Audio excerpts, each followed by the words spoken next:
have a keynote speaker with us from Johns Hopkins University. And one of our Pritchard Committee members brought this speaker to us tonight. And I'm going to ask her to provide the introduction for our keynote speaker, but I would like to introduce her. Dr. Julia Lake Roberts is the McCurran Professor of Gifted Studies and the Executive Director of the Center for Gifted Studies and the Carol Martin Gatton Academy of Mathematics and Science in Kentucky.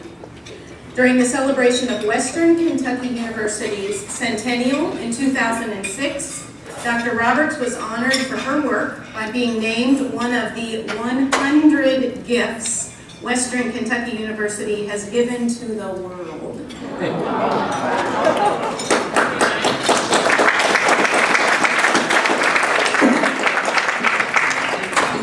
She is an active advocate for gifted children at the state and national levels. For her advocacy work, she received the very first David W. Bellin Advocacy Award from the National Association for Gifted Children in 2001. In Profiles of Influence in Gifted Education, Dr. Roberts was described as one of the 55 most influential people in the field of gifted education. Dr. Roberts is a leader in gifted education, serving on the boards of the Kentucky Association for Gifted Education and the Association for the Gifted, a division of the Council for Exceptional Children. And she is one of 7 elected members of the Executive Committee for the World Council of Gifted and Talented Children. Dr. Roberts is also one of our very own Pritchard Committee members and committed to achieving excellence with equity for students across Kentucky. It is my great pleasure to give you Dr. Julia Roberts.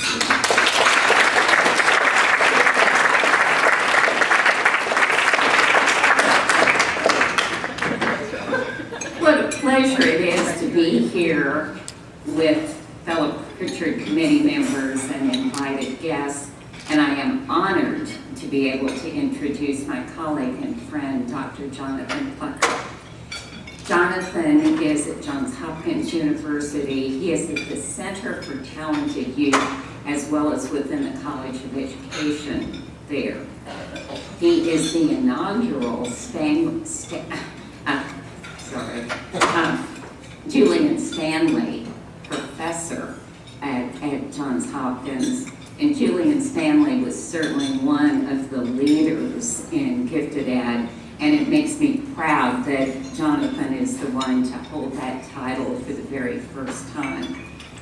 Jonathan and his colleagues, and primarily Jonathan, coined the term excellence gap. Excellence is what we at the Pritchard Committee are all about. And it is my honor to introduce Jonathan to share with us what is the excellence gap and what difference does this make for us as we consider best practices for Kentuckians. Jonathan.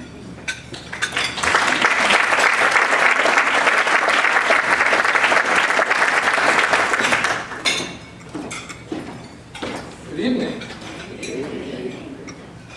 Actually, nobody actually responds. That was great. If I was at home and said that, it would be total silence. So I thank you.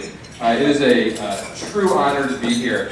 I'm sort of preaching to the choir here, but the Commonwealth has been at the forefront of education reform for over a quarter century. And I know you won't take credit for it, but the Pritchard Committee has a lot to do with that. A lot of people around the country, absolutely,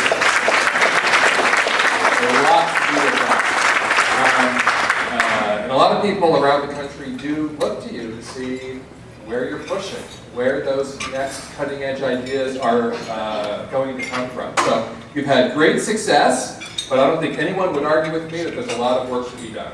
And that's what we're here to talk about tonight. One particular area, excellence gaps, that I want to put on your radar screen if they aren't already.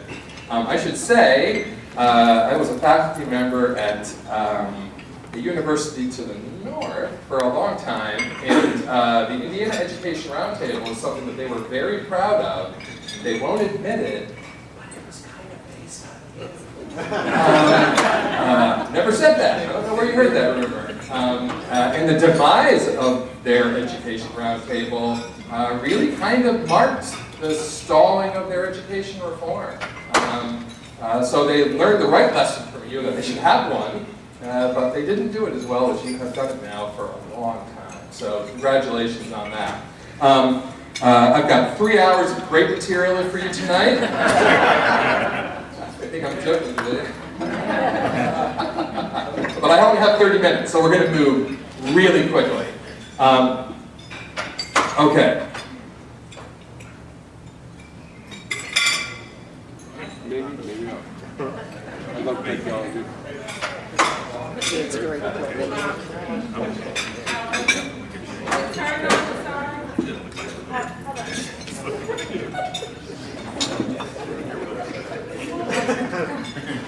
There we go. Yeah, well, my contact information will be on the very last slide. If you'd like copies of everything that I talk about tonight, just contact me, and I'll be happy to send them to you. I am from Johns Hopkins. They really like when I talk about them for 15 minutes, about how great they are at the very beginning. Let's all agree that I did that, and we're going to move on. They are awesome, and I couldn't be here if they didn't give me tremendous flexibility to go and work with people around the entire globe, actually. So I'm very, very grateful. CTY does amazing things for students. My own daughter participates in some of their online programs. So, one of the things that you do is study. So let's start out with some background. What are the world's 10 largest countries by population? Little hint? Okay, those are the easy ones. Indonesia. Indonesia's a top 10 country. It's not number 3 though.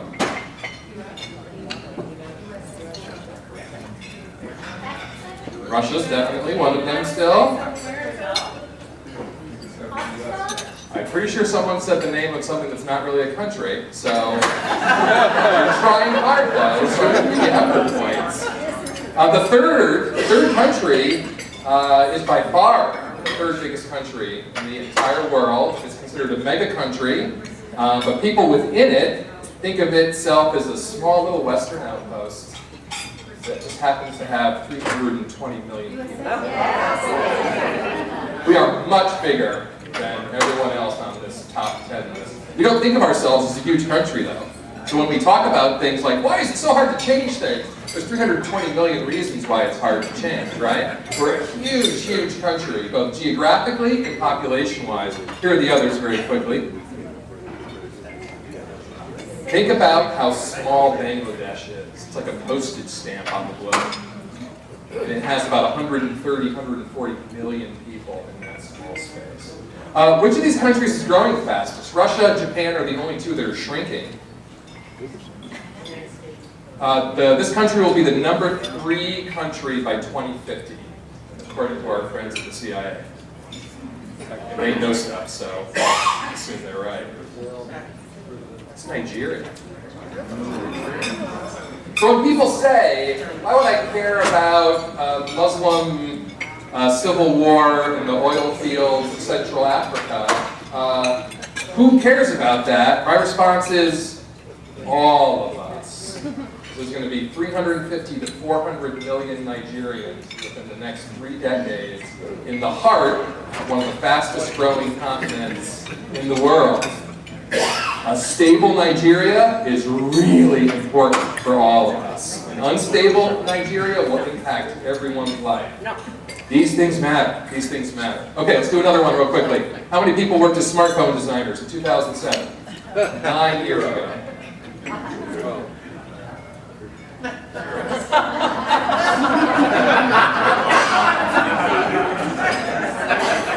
It's funny because it could have been true for the most part. My broader point here, I will cut to the chase, is that you could not have prepared one of your students, right, or one of your kids, or whoever, to work in this industry that now, broadly defined, probably employs 50 million, 100 million people around the globe. It didn't. Not at Samsung anymore. Read the jokes, whoever, I'm just kidding.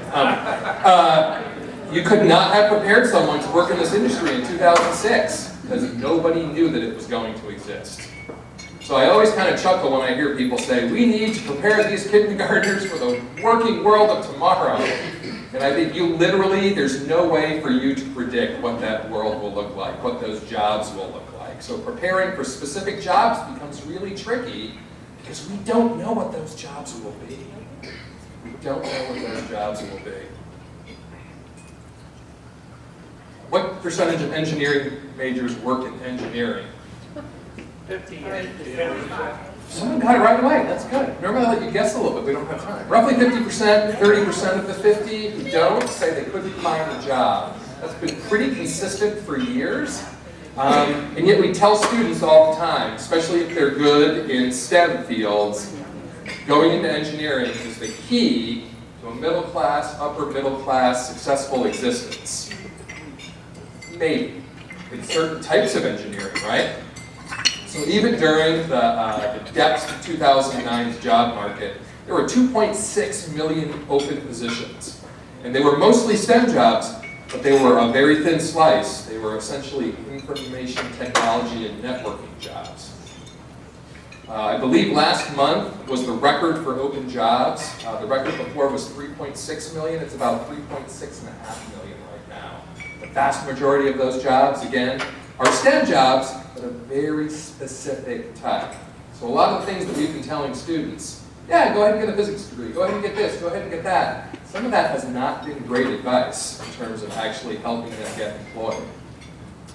I love this one. 1% of 85-year-olds live in nursing homes, any sort of assisted living facilities. 30%, 20%, 60%? 70?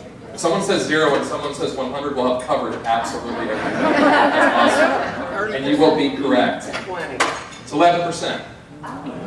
That's sharply down from the peak, which was around 1 in 4 in 1990. Part of this is better health care, better infrastructure to help people live independently. 3 of my grandparents made it to or have made it to 85, and assisted living has never even been part of the conversation. In large part due to American health care, to be very frank about it. And people are starting to do what you used to do before the 70s, which is move back in with family, as opposed to assisted living. That was very common. That's how I knew all my great aunts and great uncles, that they would move back in with my grandparents, and that's how I would meet them. Then, for about 25 to 30 years, Americans really moved in the opposite direction. That became very, very rare. Now it's, according to some stats I've seen, it's more common than it's ever been before. So the way that we structure families has radically changed. So people are much more likely to be living with grandparents and other relatives than they ever have before. Conversely, paradoxically, they're also much more likely to live in a single or no-parent family, a no-parent home than they ever have before. Family structure in the past, literally decade, has radically changed. That changes how we find talented students. This will be my last one here. What percent of world GDP crosses borders? Economists call this global flow, and it's everything. Electrons and email, people, goods, money.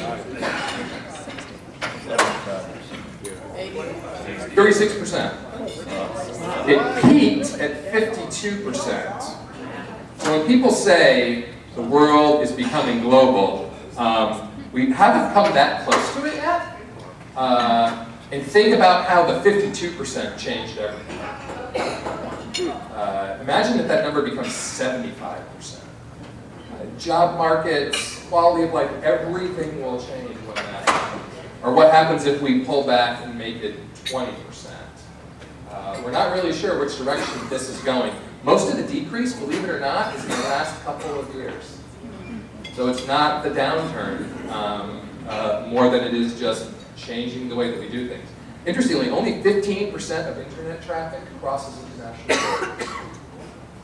So most of our social media, most of our information that we get is us talking to ourselves. And that may be fine, but it's a much lower percentage than most people realize.